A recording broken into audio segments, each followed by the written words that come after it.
ison ka koren halaina zohon soimo kauma kaham song song do tang hawn chinge tang chi tham pai riye zohon soimo song song do tang hawn chinge tang chi tham pai riye Jisu sai si ba bro no charimo mo se tau ison ka koren halaina Bozoto ong mo ni yak guwo Jisu Galili toimal ni tre na wo ba ye thanga abono ke Tiberio ni toimal yawo Usong bang ma bong no rupre ha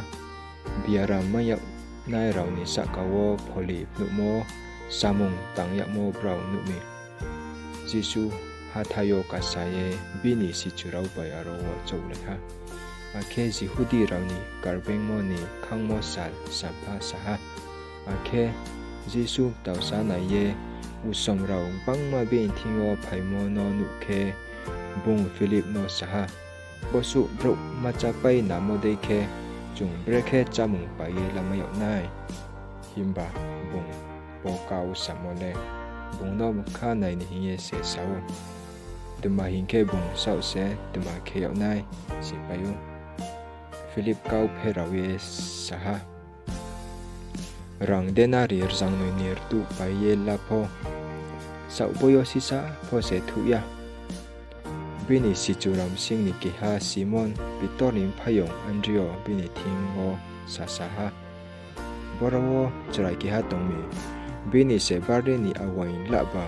akhe aste mangnoi tongo himba bosu bang marawo borawa tama ungni Akhe Jisu saha bro rano se achok ridi arpu abo jagawo sam bang ma tongo areong ke abo saisi ba ka tui ongnai ma bro rang achok lai ha Akhe Jisu awang phosala ye isor no hambai ripai pu khe bung achok tongnai raw ni thingo bau sa ye ri ha abo dei no aro no pose braw nang mo su ripai ha Brau ho pungye chalai pai khe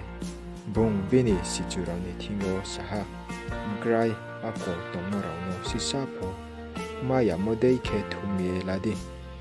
reong khe brau thum ha akhe ampo